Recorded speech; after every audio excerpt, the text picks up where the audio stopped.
Hello there, and welcome to Weird Music on the Glumberger channel. The show where we discuss, all sorts of different albums of all different shapes and sizes, right? So, in today's episode, we're in for what's going to actually be a very wonky episode that actually doesn't really follow the usual format for my reviews, in some senses. Essentially, this is an album that I've had in my CD collection for a really long while now. Something that I've listened to only a handful of times since first discovering it, but something I've always wanted to review for this show since, starting Weird Music. However, I always remember this release as being one that's really difficult to approach, even in terms of just sitting down to hear it. As a result, I had no memory of what this album truly sounded like prior to my writing out of my initial thoughts for this review. I decided not to look up anything until I absolutely needed to, and instead go in blind for this album that I couldn't remember properly apart from some vague feelings instead. And those vague feelings? One of apprehension and just nervousness, essentially. And so, after hearing it at first for this review, I can see why past Glumberger was so cautious to review this one, as it's without a doubt one of the most inaccessible albums I'm reviewing on this show, I feel, as well as one of the most fascinating, I feel. This is mostly a very really written review. Never before have I gone back and forth in articulating my thoughts on something, as I have on this review. Writing some thoughts, then trying to analyse that, and then go back and forth. It's never come up until this album, apparently. That's why this is going to be a bit of a long review, but let's just find out what's going on. Today, I am presenting the debut album by Doron Sadja, A Piece of String, A Sunset.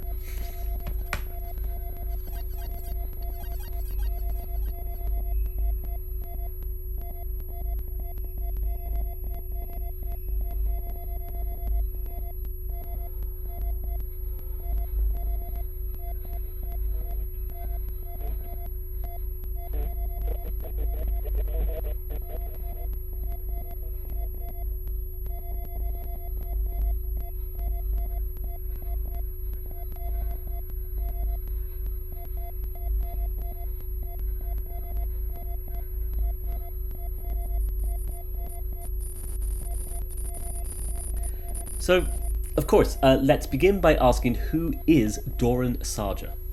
Well, Doron Sadja is an American artist, composer, educator, and instrument designer whose work explores modes of perception and the experience of sound, light, and space.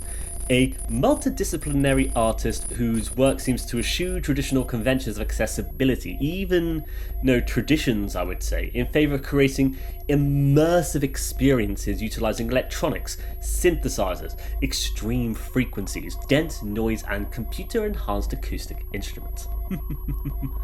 And so, across his career, Doron Sadja has released a fair few number of albums, with his debut release being the very one we're looking at today, A Piece of String, A Sunset, released on 12K in 2003 as its 23rd official release, I believe.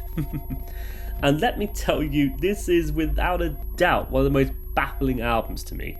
I think it, like I said, might be one of the most nonsensical reviews written for this show, which is fine because the show is weird music. Like, the reviews are just incredibly weird.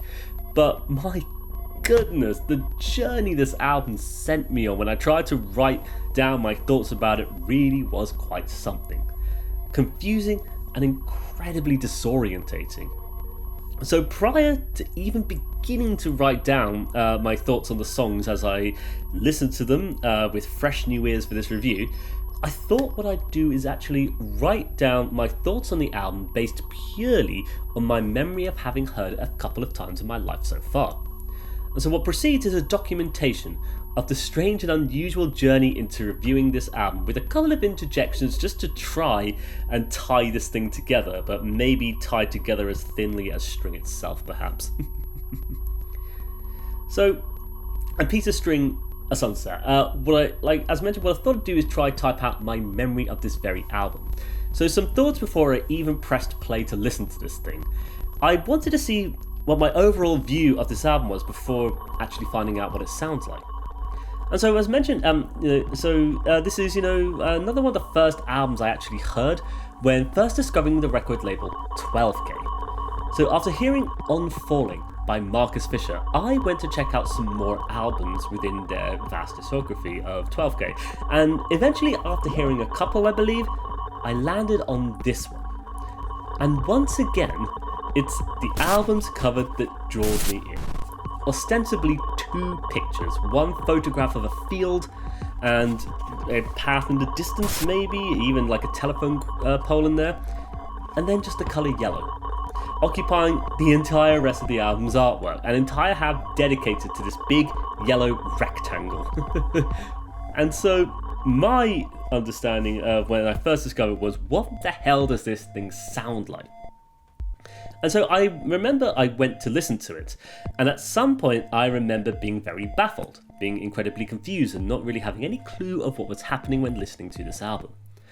It was like some kind of phaser gun set to stun, with the super weird electronic palette that occupies some really bizarre soundscapes. It was weird, and I listened to it maybe once or twice, I think, I don't remember. I do remember though that it was really unusual, and that I always have viewed this album so apprehensively ever since. Like, I think this is the kind of challenging album that would be interesting for this show, but it is going to be exactly that, challenging.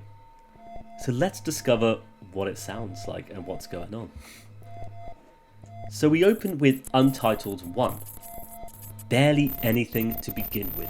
Almost nothing as this thing starts off. But from the silence itself, the emerging of these almost harsh frequencies of sorts, something hovering in place and establishing such a tense and cautious vibe. It's the exact kind of thing that reminds me of why I feel so apprehensive listening to this thing. And as it occurs, it thumps around with this very low-end bass of sorts, before faint lowercase details start to emerge from the darkness. It's a really tense opener, and it occurs for so many moments before it suddenly starts to rain lowercase noises. And it's here the composition starts to really form, I feel, as we inhabit this incredibly unusual instances of loops of all of these different frequencies, like the tiniest minute detail of something forming out of the very darkness itself. And I find it strange and so largely inaccessible. Like, something about the way the composition has just opened up into this looping, hypnotizing effects of constantly changing sound occurrences is just very unusual. And it becomes one of those impossibilities of really not knowing the process has resulted in something that sounds like this, but I just generally try to muddle through my ignorance in these cases. In any case though, I feel like as this one develops though, it lets certain sounds become louder in the headphones as they loop over and over, some even suddenly batching barrages of sound interference. And it's kind of a fascinating composition that keeps me completely on edge when I hear it though. Like, it's perhaps too difficult to really engage with at times. You kind of just let it go from moment to moment as the music just completely takes over you with these really weird sound instances that start to make less and less sense.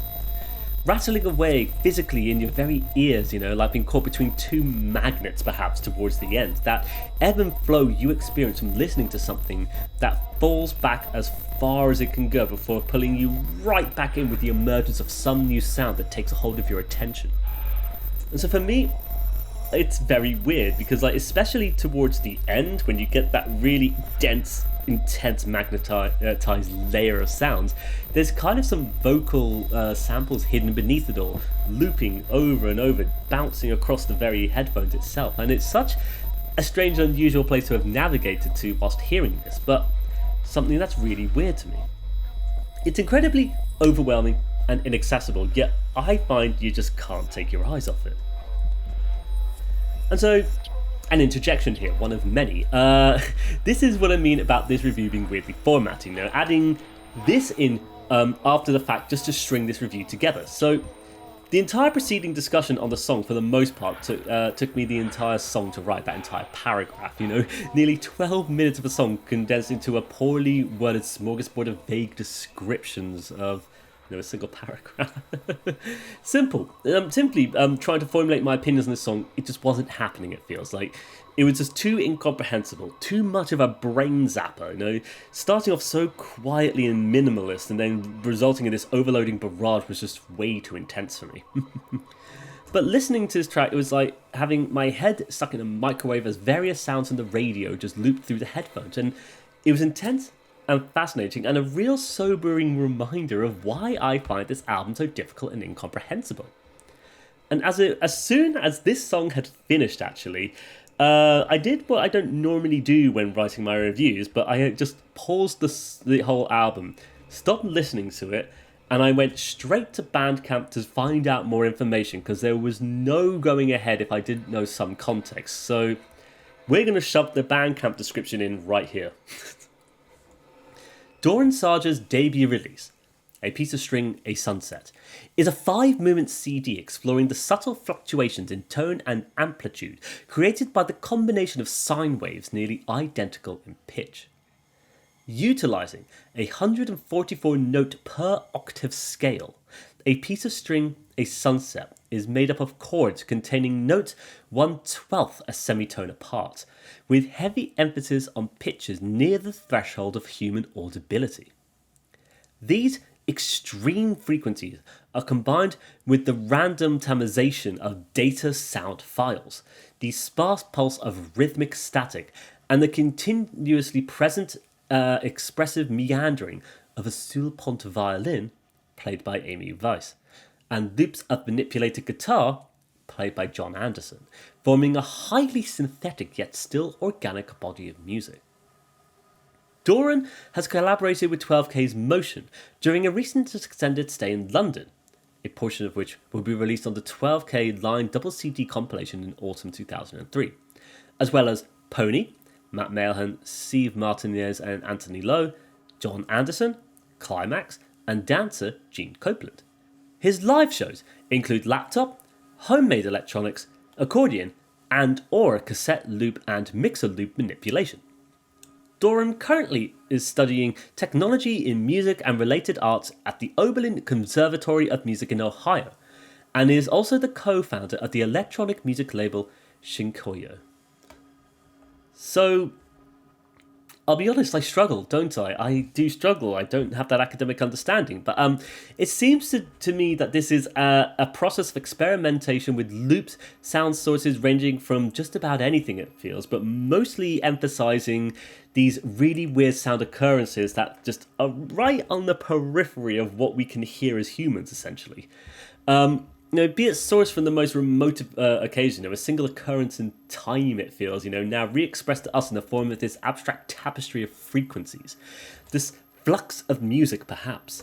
Sine waves occurring in this crazy context of, 144 notes kind of thing, 1/12 the semitone apart. So bizarre and weird. And so, yeah, some of it, as I remember it being, challenging and harsh and so strange, and it's so weird and strange to me and so difficult to really know the true nature of it all. Even though even reading it gives you more context, I still just don't really understand the true nature of this, as it all results in this constantly descending experience that physically pushes you downwards. It feels like it's so bizarre, weird as heck, but I always remember there being something oddly fascinating about it as well. Some of the details that emerge from this conversation are so weirdly intriguing. Like, they occur and your mind just starts spinning out of control almost. And yes, incredibly demanding, isn't it? But at times, it's such a wonderfully untethered album in the world of abstract sound design. So let's keep going. Moving on to Untitled 2. So more minimal vibrational hums of almost metallic low ends vibrating against each other almost. And it occurs to me at this point of writing the review that this should most likely be that constantly occurring violin, a spectral note of an acoustic phenomena that forms the backdrop against the most unique of sound occurrences when new elements start to loop over the whole top of it. And I find it becomes this image of a violin just falling apart in abstraction as the layering of those sine waves, electronic occurrences and frequencies start to gradually form over the top of it all. And it really plays around with those high-pitched frequencies so unusually, especially when that low-end bass just starts to contrast with everything in such a weird and unusual way, starting this really odd process of these instrumental layers all becoming intertwined with each other as they fade in and out of the silence almost. But to me, the interplay becomes really fascinating though.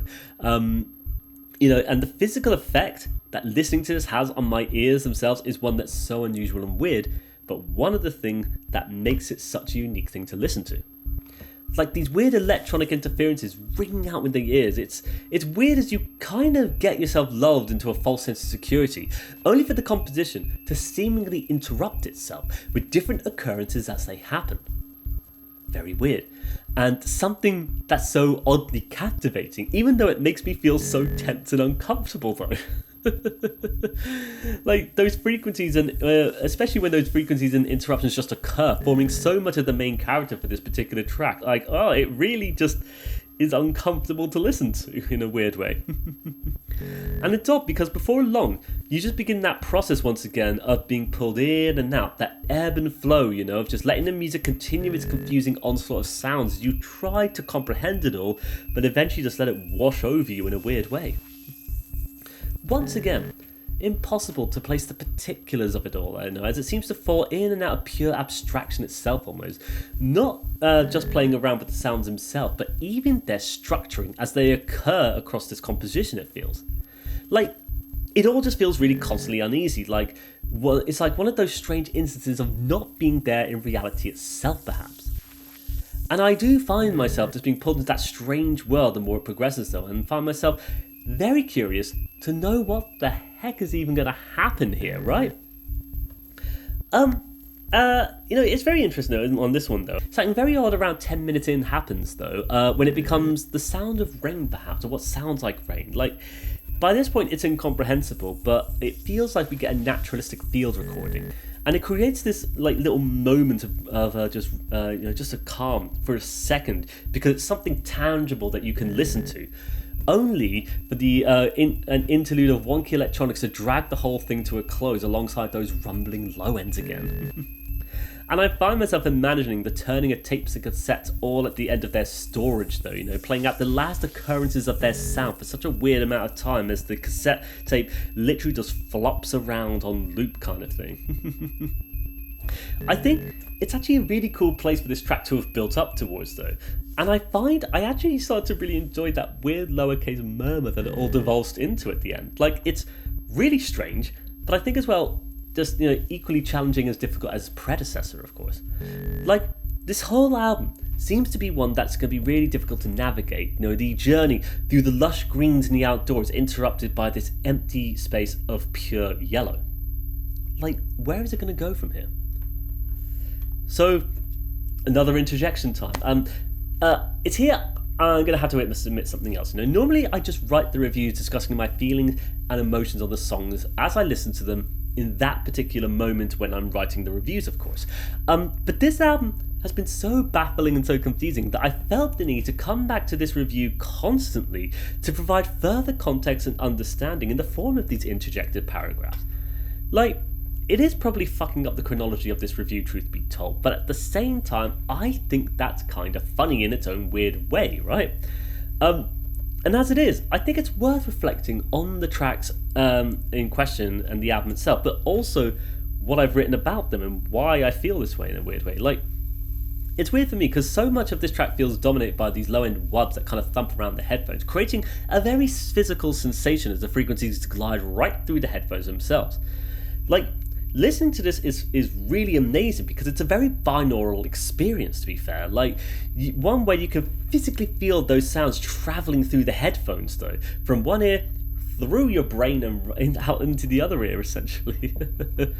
And it creates for us this incredibly fascinating audio experience as mentioned, and it's so unlike anything I've experienced before in the many years of reviewing music. Like, at the same time, I do feel completely zapped, trying my best to articulate what it's all making me feel, which I remember just being that sense of nervous tension that's twisted me tighter and tighter. The result of these razor-thin frequencies intertwining with the varying layers of violins and computerized effects, like, yes, of course it's baffling, because there's no context to it almost. But listening to this album a lot, I have been listening to it a lot more since initially writing this review and attempt to tie it all together, but I'll be honest, the more I think about it, the more fleeting I think it might actually be. Like, who knows? Let's discuss the next track. Untitled 3. The shortest track that opens up with more violin, it seems. Like, I've come to learn that this is the constantly occurring force on the album, according to the liner notes. And this one seems to really scrape across the strings so harshly, scratching so uncomfortably against the faint tremor of frequencies, as they introduce themselves before revealing more violins, more strings, empty lowercase. Like, what is happening here then? So this one, 2.5 minutes. It seems to quickly blur past, I would say, as it occurs, hiding the details of the violin in amongst this album. And much of it seems to build on the motif of that violin, building the space with stranger notes and peculiar pulls that seem to creak the very wood of the instrument itself. An acoustic phenomena, perhaps. And it's a very strange occurrence on the album that seems to throw the whole thing off course for just the briefest of moments, though. Like, it's hard to know what I think here, because I like how it ebbs and fades as it occurs across that short runtime. And it feels like, perhaps a small occurrence of respite for enduring this album thus far, even though it still plays around with harsh frequencies of sorts, except this time they're sourced from the violin, perhaps, like giving it real space to express itself. And so my reflection on this one makes me aware that the violin, provided by Amy Weiss, is incredibly weird on the entire album, of course. Like, of course, we know that by now, don't we? And half the time, it's impossible to tell it's even there due to the way she has played it. So, I felt I had to look up what sul pont means.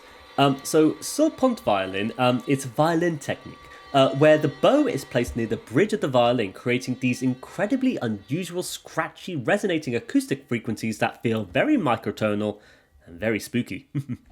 So, a bit of context of what the heck the violin is here. But yeah, we'll come back to that later.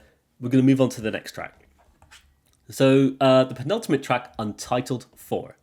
So this one opens up with, greater presence of the randomization of lowercase clicks and buzzers and, some more low end. The other sounds much more physical and some getting very loud as they occur. Which suddenly leads the way for these sine waves to start occurring like club music all of a sudden. Like, it suddenly becomes a lowercase party at the club. And it feels worlds apart to anything I ever thought I would hear on this album. Like the antithesis to lowercase experimental music. Like, this one is so bizarre and random as a result, but I think it's very cool because it creates this very weird backdrop for these very garbled vocals to occur, affected by the electronic interference almost. Like, it's weird because it's very odd to have hid this on the album, especially towards the end of it, just hiding this weird, almost accessible track, towards the end of the album listening, because nothing that you've experienced thus far in this album could prepare you for this, and nothing prepared me for this. Like, I have had no memory of this song. I never remember, even though I've listened to it many times before, I never remember this track sounding like this for some reason. And it's a weird thing to have happened, right? But here we are rediscovering it, I guess. And it feels like such an odd logical conclusion that this album has reached to across all the tracks up to now, though, the more I think about it. Like, going into this weird world of club music, it's oddly cool, right? But like I said, I don't really know exactly, what to make of it all. Like, there's something kind of preposterous about this one, something kind of outrageous about it, I feel. But there's also something kind of cool about it too. Like, maybe the context of the creation, still being sourced from that strange myriad of instruments and electronics and computers. It's interesting that the same sources has resulted in something, that is very different to everything we've heard, yet still ties into it all in some weird ways, right? And it makes me think about how this album, across its different tracks, has presented so many different facets of all of these different, things running across its runtime. And To endure through the most overwhelming moments of these compositions, those frequency and pitches, is to get to this really weird breakdown. I don't know what to make of it. For me, it's so unusual because, as mentioned, it does weirdly enough keep in with the album's aesthetics thus far of really experimental sound art design. And yet, because of its weird melding of electronica genre, it sounds worlds apart from it entirely, which is very odd, right? Weirdly enough, one of the last things I tried to, this is an off-script moment now, this is how weird this whole review is getting, but one of the last things I tried to write about was how the very album art makes me feel, how you get negative space and a picture and you get these contrasting qualities almost. And it feels like this track almost perhaps a true representation of it all, because you're getting something arguably almost accessible, maybe in context of this album, contrasted with its experimental notions, that contrasting of dual qualities that comes up so much in experimental releases, of course. But to go back to the written review, reflecting on track 4, our interjections after writing the thoughts, this one is incredibly bizarre because it seems to completely eschew a lot of the conventions that the album has built up thus far. Still, maybe of the experimental techniques and concepts remain on this recording, it still comes across arguably in a much more accessible and approachable way. And I think this might be perhaps in part to how this album has built up to this point across each and every track. It bombards us with such an intense and ferocious experimental notions that follow no forms or conventions of, well, anything as we know, guiding us through 2 very lengthy compositions that open up the album before giving us the secret centerpiece of the album, the violin performance in track 3, which gives it a real chance to shine on that 3rd track, I should actually mention as well. The violin really gets a chance to show off what it's doing on that little track.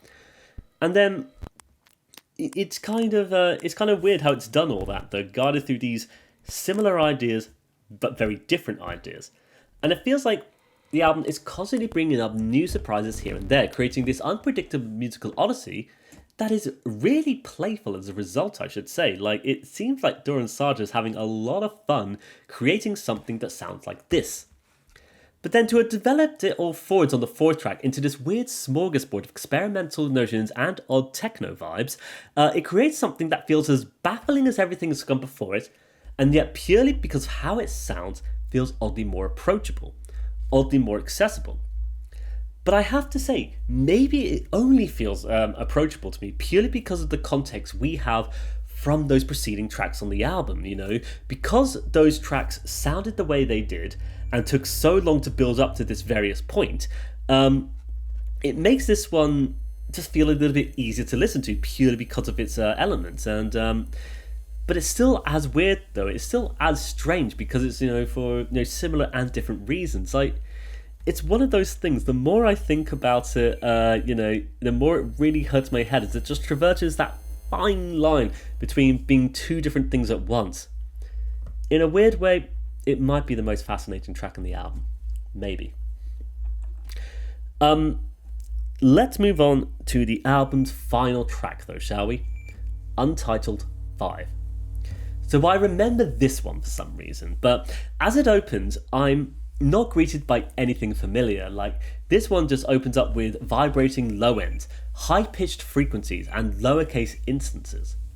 And I don't know what to expect at this point, because it's the very same soundscape, and the instances of electronics seem to be pulling it all towards something. Especially when it all descends on these unusual low ends that feel like the grounding of a guitar, of pulling out the cable of the instrument and letting the amplifier swell with that resonating buzz. It's just how some of the particulars of the sound instances on this one have come across to me, but I honestly have no idea. But there is guitar on this one. This track is even mentioned featuring in the liner notes here as well. Guitar loop by John Anderson, as mentioned in the liner notes. So it's weird how the guitar is embedded in this strange hypnotizing soundscape that hasn't been easy to get to across the runtime of this album. And it seems to do its hardest to pull you back to that overloading experience of pulling you out of reality into this weird sound world. And weirdly enough, it starts to achieve that ebb and pull between the sounds and then new layers that are impossible to discern once again. But maybe halfway through it all, you actually start to get the semblance of the actual guitar starting to play, just play those loops essentially.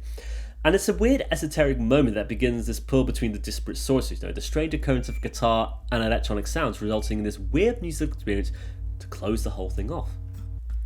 And you wonder where it's all going to lead to, right? Is it going to lead to another cataclysmic overload of frequencies in lowercase?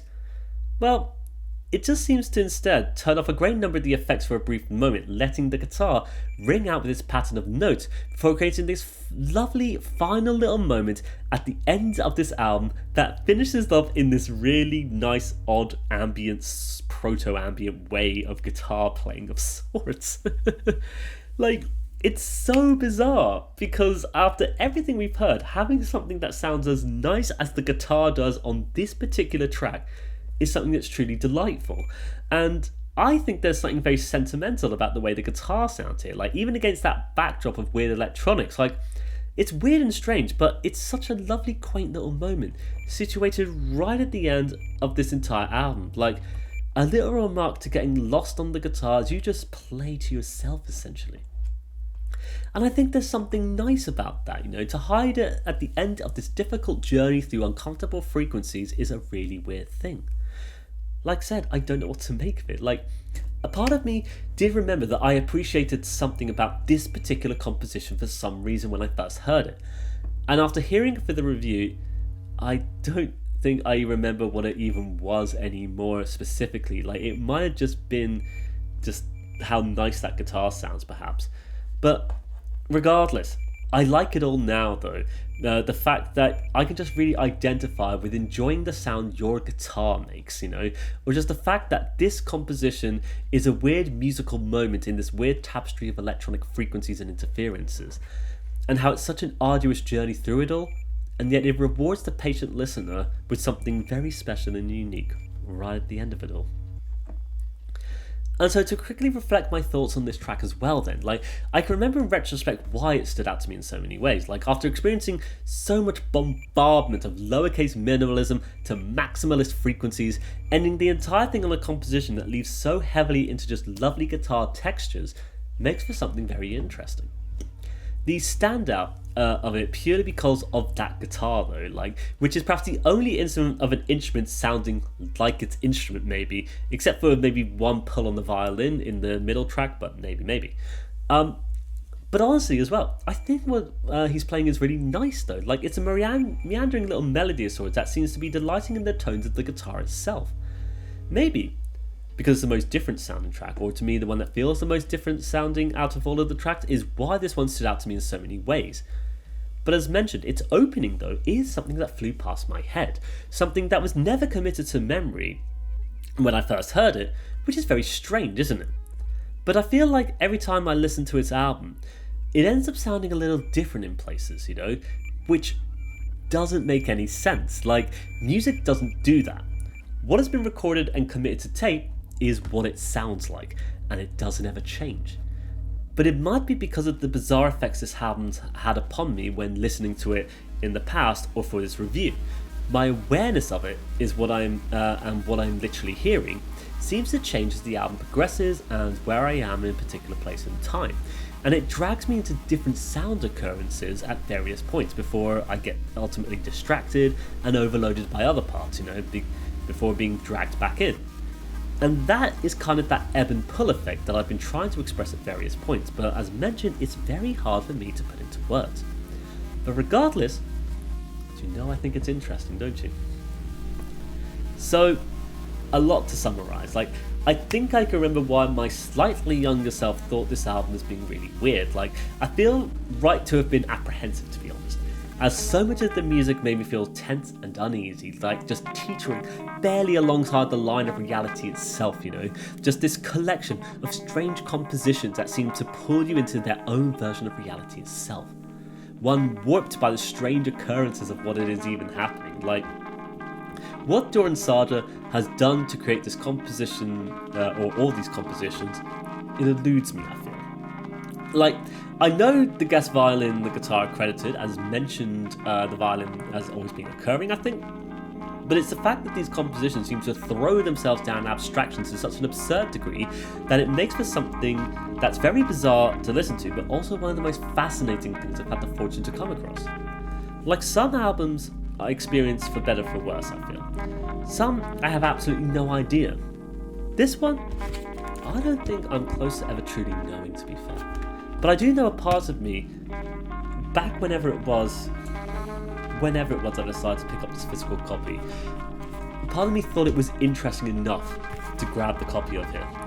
And I'm glad I did, because I now have a physical representation of these very sound occurrences that Doron Sadja committed to tape that was released on Taylor Dupree's 12K, one of my favourite record labels. Like, Taylor thought to see this released, and I thought to buy that copy, and sometimes I wonder why. To be fair, it's probably because it does, just to go on to why Taylor released it, it's probably because it did fall into the ethoses of the label of minimalism and experimental sound design. But I think it really pushed the boundaries of it to such an extreme place that's quite astounding, which is why I think this is an album that really stands out on 12K in such a bizarre way. Of course, it's all different, I don't truly know, do I? But even if I don't know exactly why I bought this album as well, I'm grateful to have this one in my collection, because I love having proof of weird occurrences of sound that have been committed to physical releases. Because it was really fascinating, diving into this once more for this show. Like, of course, incredibly difficult to do so properly, and as it does feel so incredibly overwhelming to me. An uncomfortable, nervous deluge of interference that does become tumultuous, but deep within it all are these faint little remnants of unique sound occurrences happening all alongside each other. And these strange little moments that, I've apparently not been able to commit to memory enough from what I first heard, when I first heard it, apparently. But, to be fair, this is why I want to discuss it on the show. Because I did wonder if sitting down to write about it would help me understand it better than I did before. And I think, to be honest, reflecting on it now, I think it has. No, I do certainly feel like listening to it for this review was a very memorable experience for me. One that I'll have to see when the time is right to revisit, though. Like, revisiting to listen to this album, I'll have to see like when I'm gonna want to do that. Like, it'd probably actually be the editing of this video, won't it?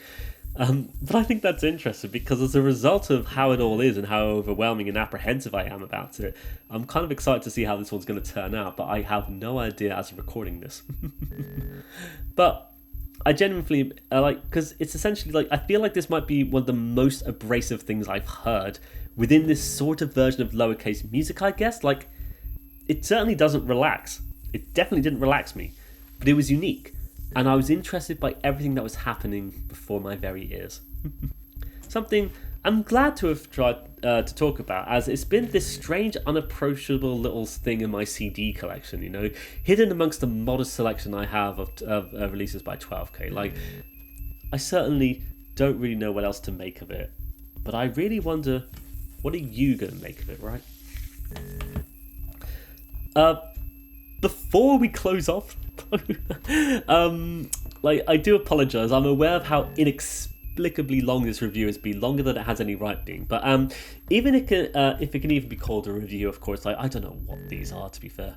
But before I finished, I did want to discuss the album's title and physical representation. So, with all the tracks simply being Untitled, sequentially numbered, of course, they don't give us any clues to anything going on. They only represent the sounds themselves.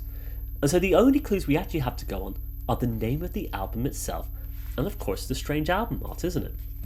And I have to say, the title of A Piece of String, A Sunset, it's one that paints such a picture in my mind when I reflect upon it. Like, I find I get two vivid images in my head occurring alongside each other. One quite minimal, and one quite maximalist. A string being this thinly layered thread from point A to B feels very representative of the very fragile state of those frequencies which many of the sound occurrences precariously balance upon. That tiny thin line that entangles itself throughout the entire album experience, offset by this maximalist image of a sunset, a beautiful, colourful image of the sun setting down from the sky, bathing the sky in this beautiful blend of colours. To me, it comes across as a cool conceptual image that truly blends everything together, in terms of all of the varying elements of this album, from its peculiar palette of sounds that mathematically, puts together, these frequencies and tones against a backdrop of microtonal lowercase acoustic phenomena provided by the violin. But of course, to the very image adorned on the front cover, though, this contrast between negative space and an open space, singular blank colour, and the outdoors itself. It just fascinates me on this weird level. I'm unsure what to make of it all, because it's something that just intertwines itself into my very thoughts the more I think about it. But it seems to me that to be that representation of two halves, really represented by literal two halves here. No album to me has really travelled that line so precariously as something like this. That pull, ebb and flow thing you get from two different things occurring alongside each other. It's very bizarre, but truly fascinating to me. It's one of those things, the more I try to interpret my understanding of what it's representing, the more my head just seems to want to split itself apart. Because it is weird, baffling, overwhelming, and overloading. But fascinating. Truly unique, and something that really sticks out to me now that I've tried to delve into my own understanding of it.